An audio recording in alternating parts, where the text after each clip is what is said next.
Good afternoon, everyone, and welcome to today's webinar hosted by Better Business Bureau.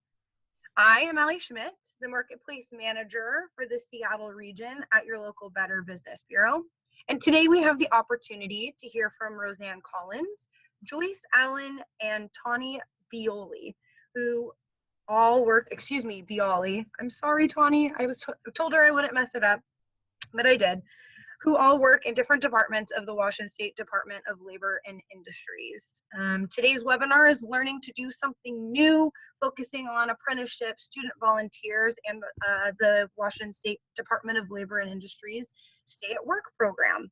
If you have any questions throughout the presentation, please do not hesitate to type them in the questions section, and the panelists or myself will address them during the webinar. Now that all of that is out of the way, I want to give a big welcome to Roseanne Collins. Thank you all for joining us, and the presentation is now yours, Roseanne. Hi, thank you so much for having us. I was kind of perplexed when I found out the topic for the Better Business Bureau this month was back to school, because I thought, gosh, you know, what part of L&I is back to school? And then it hit me that we do have a lot of areas where we help employers and workers train to the workforce. So a growing shortage of skilled workers coupled with increased demands means that industry and trades will need to work hard to attract and retain qualified candidates. Well, labor and industry does a lot to help this situation. Today, when I was going through the news, I saw an article from the Spokane Journal of Business and the Associated Builders and Contractors Incorporated. They have a new president, and they are seeing their membership rebound to pre-recession levels. But what they're concerned about, and I'm going to quote her, is with construction volumes also on the rebound, the newest, biggest challenge for members and throughout the construction industries, and I'll say in most industries in Washington, will involve developing a sustainable workforce. So how could we do that? And what does L&I have to do with that? So I hope today at the end of this, you will think what we can do for this. And I don't seem to be changing my slides.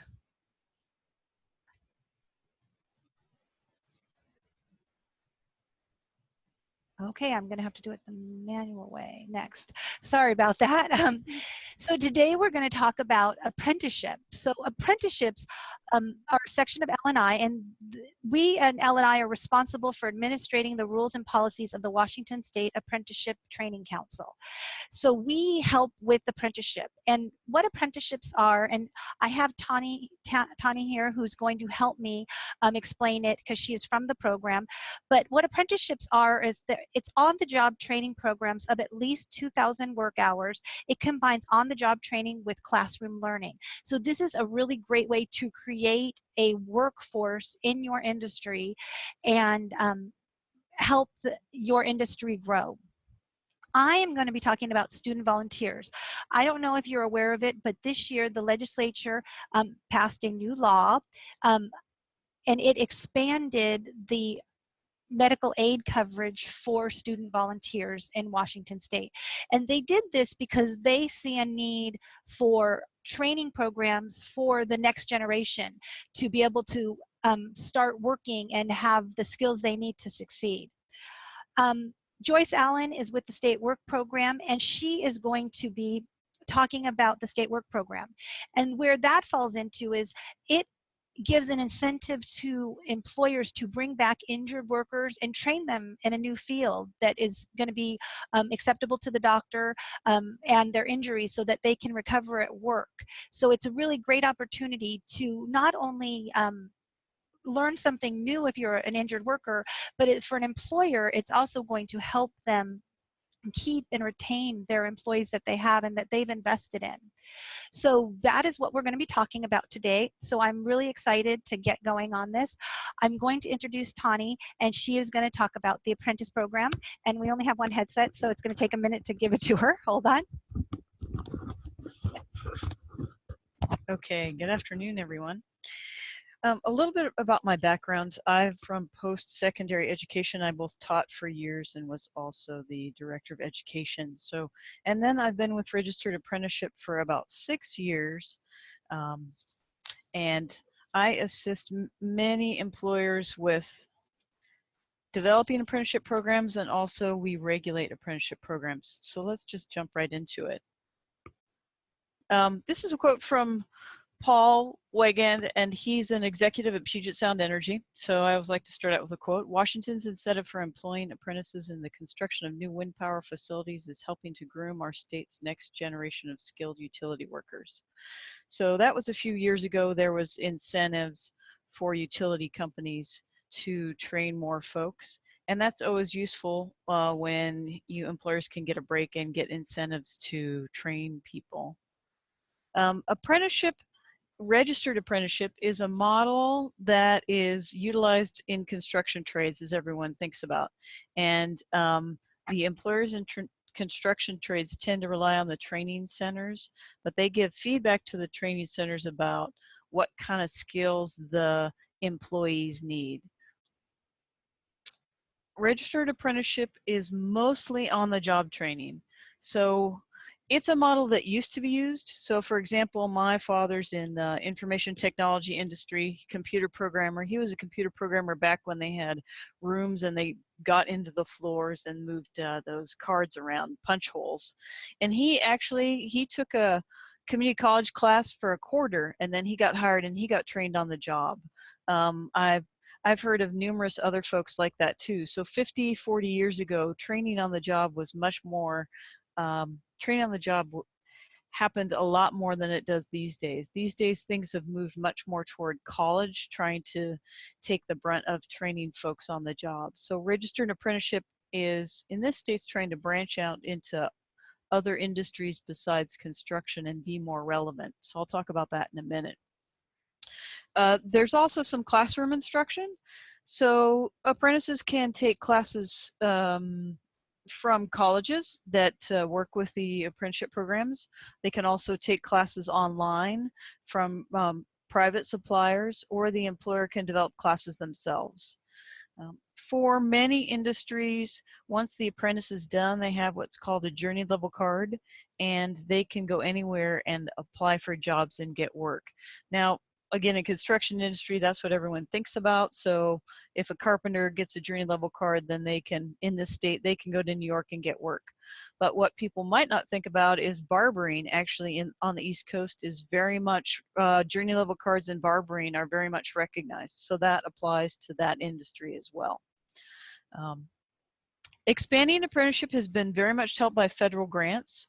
So about 5 years ago, there was a healthcare grant that I worked on, and we developed the first medical assisting apprenticeship in the country.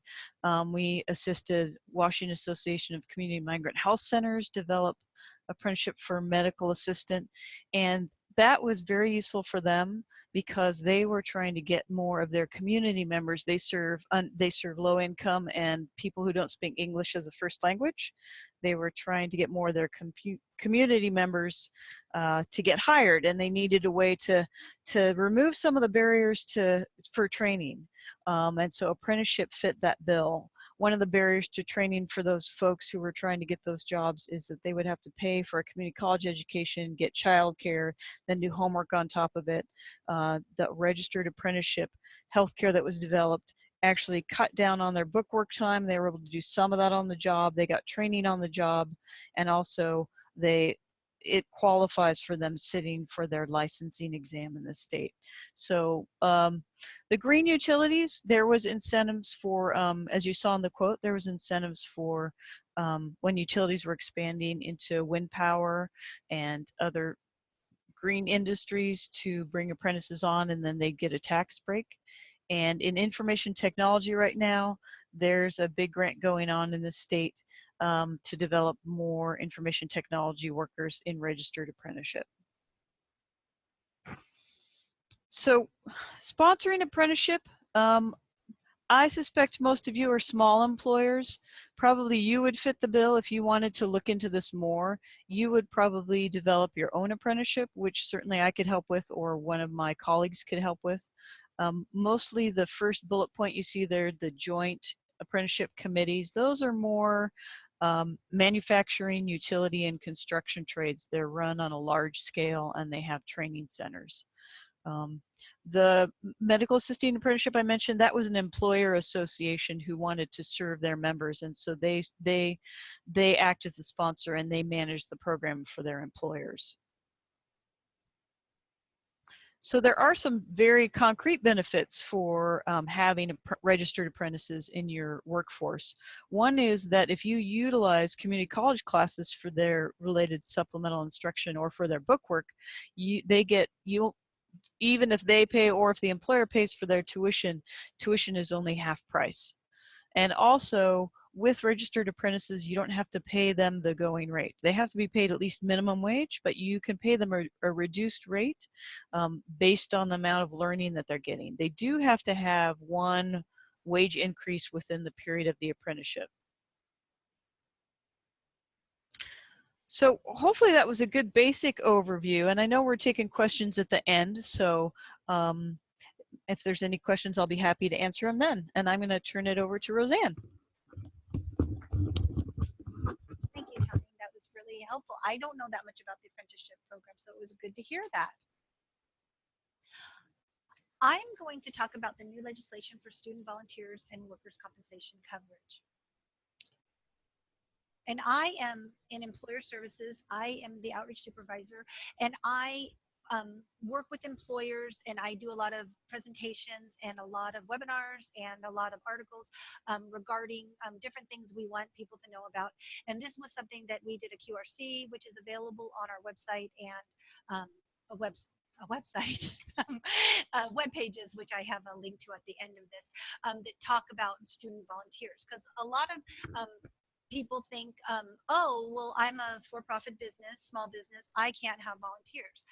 But if you partner with a community college or with a high school, and the person's getting credit for it, or like my son, he's 17, so right now he's doing quite a bit of volunteer work because he put it out till he was 17, because the students at the high school have to do a certain amount of volunteer hours before they can graduate. So there are opportunities to, take someone under your wing and train them and help them. So it's something that you should think about if you are looking to do that and you have that in your mind to do. I'm having trouble with this thing. So, sorry to interrupt. Do you mind? The mic got really quiet for just a second. Oh, okay. Is this better? That is much better. I think when I put it back on, it didn't click on. So student volunteers, unpaid students, and workers' compensation coverage. So what's changed? Prior to this new law that happened on June 9th this year, you had to be in a public K through 12 school to be able to be covered for workers' compensation. And it's elective coverage, so you have to sign a form and send it in. Before that, if you were in a private K through 12 or if you were in higher education, there was no workers' compensation medical aid coverage available for you. So with this new law, it's public and private K through 12, and qualified students in a private or public education institutions of higher education. So that's something really different. And a lot of people, that was maybe a stopping point for people to have volunteers, because it's like, gosh, what happens if they get hurt on the job? And with this, it is only medical aid coverage, and I think I'm going to talk about that on the next slide.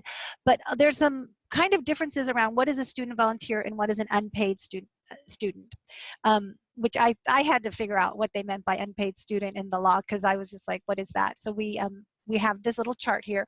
So for a student volunteer, they're enrolled in a public or private K through 12 school or institution of higher education. An unpaid student is in a public or private institution of higher education, not K through 12. The authorization of the program participates as a volunteer under a program authorized by the school. So they do need to be getting school credit for the program. This participates in an unpaid work-based learning program authorized by the school, including school-sponsored cooperative education, clinical experience, and internship programs. So they're actually getting school credit, like grade credit, for an unpaid student.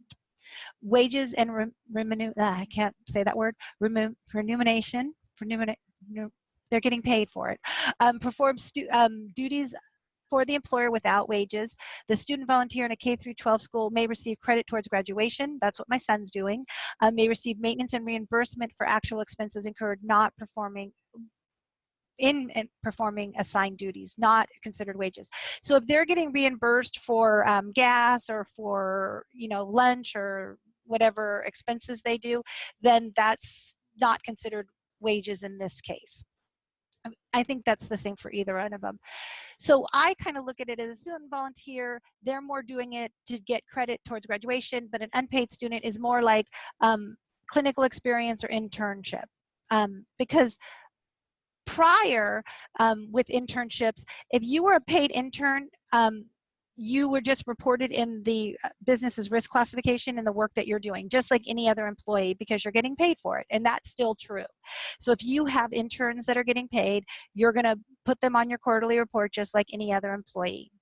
An unpaid intern previously could not be covered, and sometimes they did pretty dangerous work and had a high likelihood of getting hurt because they were new to the work, but now they can get coverage. We look at each scenario by a case by case, so you want to talk to your account manager if you have questions about that. One thing to know about volunteer coverage, and I kind of mentioned it a little bit earlier, is volunteer coverage is workers' compensation coverage for medical cost only. Volunteer coverage doesn't include other usual benefits of workers' compensation. So there's no time loss, no disability, no loss of earning power, no vocational retraining. So that is something to know, because it doesn't remove all of the liability from the business. So if someone, you know, is doing something and they get hurt, and they're not going to be able to work for the rest of their life, you are still open to tort liability. And another thing I always want to say is with volunteers of any kind and any kind of trainee, don't have the trainee do the most dangerous thing that no one else wants to do, because I do see that happening. Oh, the volunteer, we're going to have the volunteer run up to the roof and try and get that sign off the roof. Make sure that you're treating them just like you would any employee, and make sure that they're trained properly, especially when you're dealing with minors, because minors, they want to please, they're new to the job, and I just see it really often that they're the ones that are hurt the most, and it affects their whole life. Now I get off my soapbox. So resources, so we do have a volunteer and workers' compensation coverage webpage on our website. You can call your account manager to learn more about volunteers. And so I put my contact information on there. If you have questions, you can send me an email or call me. I would love to talk to you. I think I'm going to turn it over to Joyce Allen, who I see there now. Hi, Joyce. Joyce, I can't hear you. We've been having some technical difficulties, so hopefully Joyce is able to get her mic to work properly. Is it unmuted?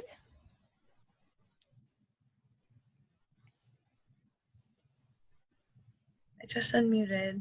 Let's see. Joyce, can you hear us? Are you there, Joyce?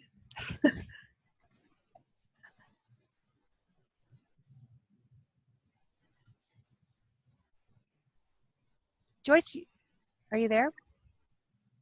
I don't think her mic is working.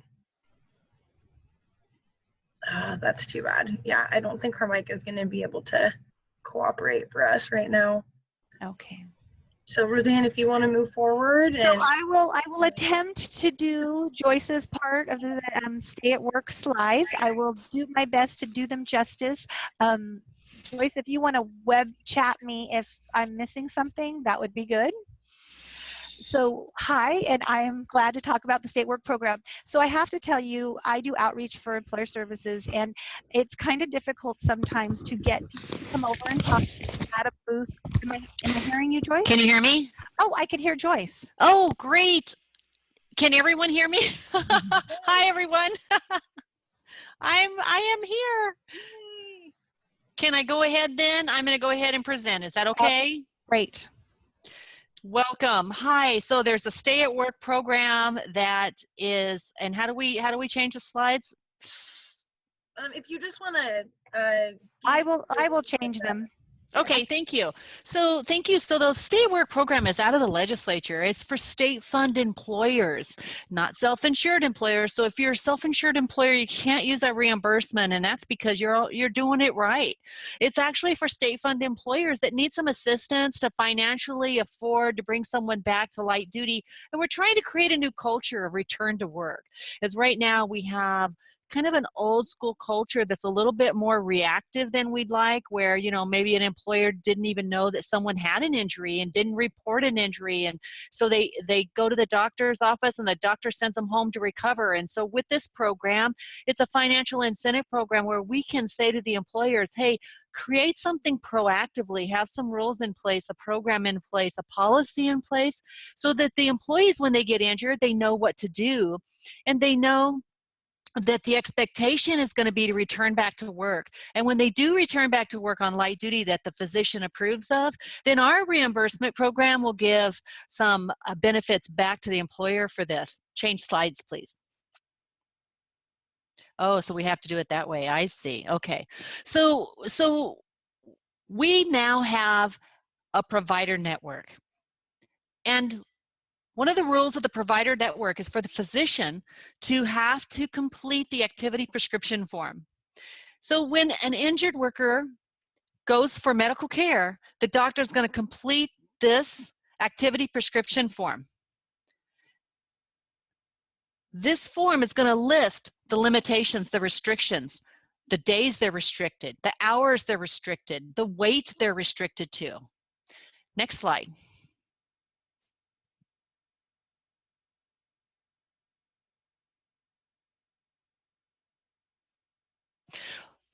Blowing this form up shows you where the doctor is going to list the hours, and if they're not released to any work, the doctor is going to select towards the bottom, worker not released to any type of work. Maybe the worker was injured so bad they have to see a surgeon the following Monday. Next slide. And then we're going to blow up the middle part, or excuse me, we're going to go, whoops. Okay, so that was, no, it's okay. That's okay, it didn't blow up the middle part, that's right. So that was the activity prescription form.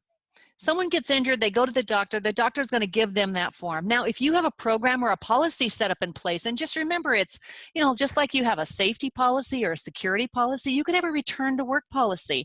You can have an on-the-job injury claim policy, anything you want to call it, just so that everyone knows, hey, if I'm injured, this is what I'm going to do.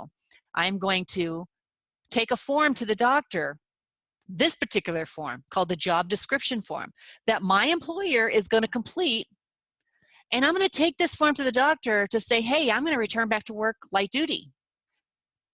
The doctor's then going to give the injured worker the form you just previously saw, the activity prescription form, that's going to list all their restrictions. So next slide. The Stay at Work program is going to give 50% of the wages back to the employer while that employee returns back to work on that light duty. Next slide. We have categories for reimbursement per claim. And we're going to talk about these categories. But the reason it's so important to hear per claim is if you have a Joe that has a sprained ankle and then that claim returns the full benefit back to you of the $10,000 plus the other categories. And then after that claim closes, Joe gets a finger laceration, possibility of another $10,000 and the other categories, as long as you're offering light duty. Next slide. So it's 50% of the base wage for 66 days or up to $10,000, whichever comes first. Now you have 24 months to pick and choose those 66 days. And to be honest with you, a lot of employers are waiting until their employee has been released to full duty so that they can look at the calendar days that they worked and pick and choose the largest amount of hours worked so that they can receive a larger return. Now, you have a year to file. That's not a year from the date of injury. It's a year from the first date that you're requesting a reimbursement for. So I'm going to give you a scenario so you understand this completely. If you have a January 1st date where Joe was injured, And then on February 1st, he returns back to work 2-hour days. And then on March 1st, he returns back to work on 6 and 8-hour days. When you apply for reimbursement through our program, and you put March 1st because that's the largest amount of hours worked, that's when the clock starts. You have a year to file from that date, not from the date of injury or not from the first date the employee returns back to work, but from the first date that you say, this is the day we want to consider reimbursement. Next slide.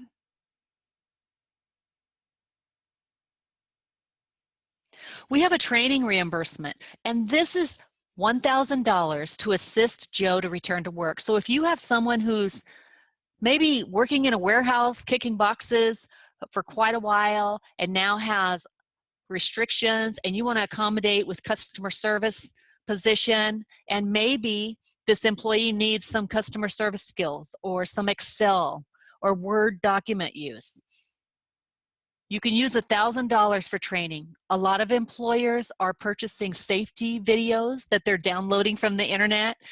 A lot of employers are creating training, maybe at a community college or an online course. I know a lot of construction companies are having their employees that can't do their construction job become flaggers. And then the training is the flagging certification. So that's $1,000 per claim. Next slide. There's a clothing reimbursement. Now, the clothing stays the property of the employee, and it's $400 per employee. So if you have someone kicking boxes and now you want them to work customer service, maybe some khaki pants, some button-up clothing. Next slide. Tools and equipment. We have employers with opportunity to get ergo equipment in the door on the date of the injury. Hey, I have someone coming back to work with a back injury. Maybe they're going to look into an ergo chair, maybe a split keyboard, maybe a sit-stand station. I have employers purchasing laptops and workstations because they don't have it available, and we do not want the employer to have a reason to not offer light duty. So the legislature has offered these additional categories. It's $2,500 for tools and equipment, and a lot of employers are really thinking outside the box. We have hotels getting ergo vacuums and brooms, anything that you need. So if you want to call us to brainstorm some light duty ideas, some equipment ideas, training ideas, clothing ideas, definitely call us. Let's make contact. Next slide. In red, that's our website. Go forward, please. And the LNI website will tell you how to find us. Google will tell you how to find the Stay at Work program. Bing will tell you how, but you could, next slide, you could always visit the LNI website, and we have a list of programs down at the bottom of the LNI website.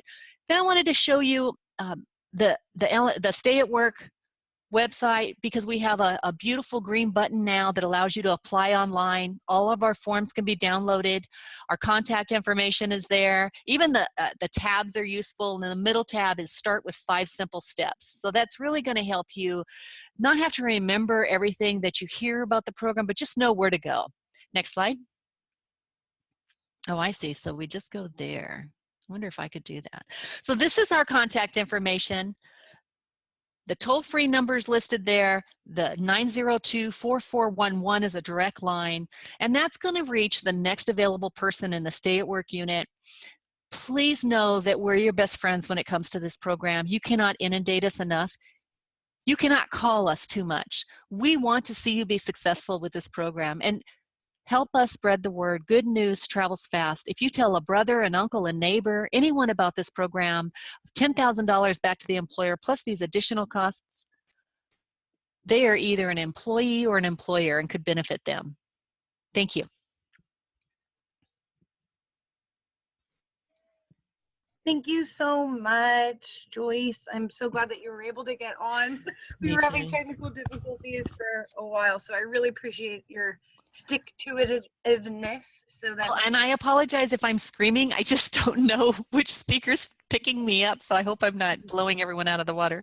No, it's great. We can hear you clearly, which is just perfect. I would really like to prompt anyone that has questions about any of the topics that were brought up to go ahead and submit those questions to the Q&A. I'm also going to send a poll out right now to all attendees. If you could just fill out that poll for us, that would be really great, just so we can get some feedback on whether you found this information in this webinar useful. A lot of really great resources. I know these ladies know individually what these great services provide to business owners and especially small businesses that maybe don't have all the resources they need. There's so much more, I feel like, in-depth information, and ladies, correct me if I'm wrong, but there's so much more to these programs than even what you guys touched on. There's so many different levels of information and help and consulting, really, that Washington State Department of Labor and Industries is able to do with all these programs. So Oh, definitely. We just kind of gave an overview of the programs, and we definitely, if you need more information, please ask questions or contact us, and we can go into depth. We can come and visit you and talk more in depth about any of the programs that we're talking about. But there is so much information that we didn't want to bore anyone. Yeah, exactly. So that's why really I'm just going to give a few more minutes here for questions. If there's anything that strikes your interest, these are the experts of these individual systems for L&I. So really this is a great opportunity if you're left on the hook about, I really want to have an intern, but I'm worried about this or that they didn't discuss, or the stay at work program, and maybe if something's happened in the past and you're not sure if that could have been an easy way to use that stay at work program, please submit it, and Joyce and Roseanne and Tani can all take a look and see what that information is. Is there anything else you ladies would really like to touch on? Maybe your own personal experience. I know, Roseanne, you mentioned your son's kind of going through that student internship program right now. Oh, yes, definitely. It's been a great opportunity for him to learn something new and kind of get a taste of what the work world is like. Although his first job, they said, oh, you're doing really tedious work, so just come in when you want to come in, and whatever. And I'm like, no, that's not the way it works. And they gave him an office with a window.